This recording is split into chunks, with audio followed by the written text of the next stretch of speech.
listen to a lot of soul, hip hop, or whatever. And then I heard about reggaeton, and then I basically started to realize that I wanted to make music as well, you know. I started with reggaeton, and then after that, reggaeton got kind of commercial, you know. And basically the innovation and like the seriousness of like trying to evolve the genre got out of it because they were getting so much money, I guess. That's like a staple that always got in my head. Like I was like, you know, if it ever gets to that point in my music, I have to stop or like to get a reality check or something so that I won't go in that way like how they did. Let's dance.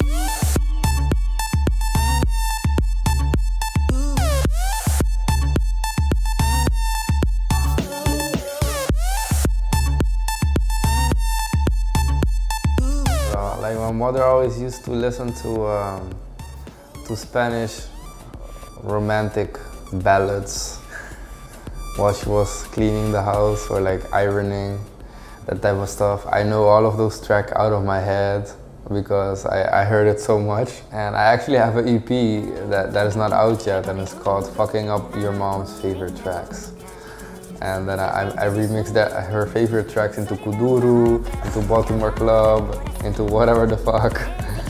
And she hates it, but I like it.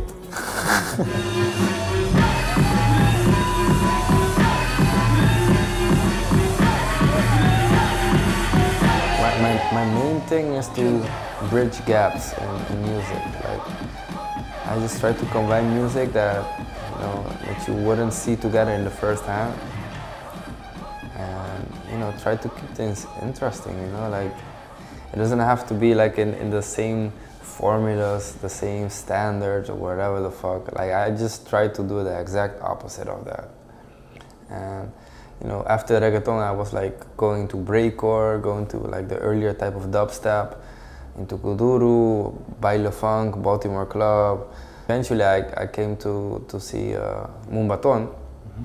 And, you know, because of my reggaeton background, I was like, yo, this is something I was looking for, because I was always experimenting.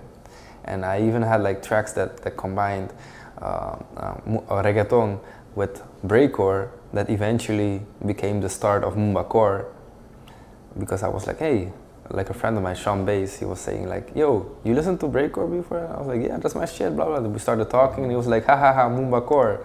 And I was like, actually, that can work.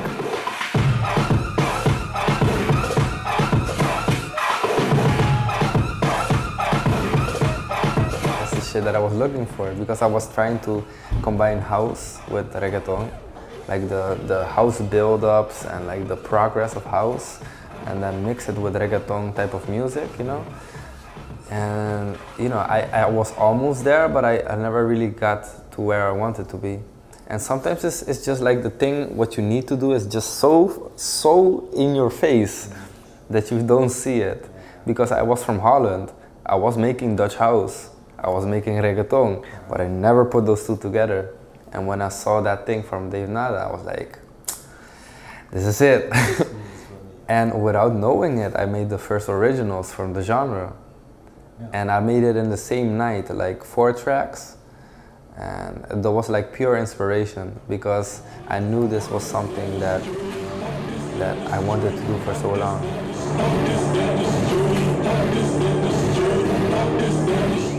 Mixed it with baile funk, with cumbia, with you know, of course reggaeton, with Dutch house elements, with Baltimore Club elements, dubstep elements, everything I put together. And then, you know, without thinking, actually, it was more like it just came like from all of the influences that I was, you know, going with.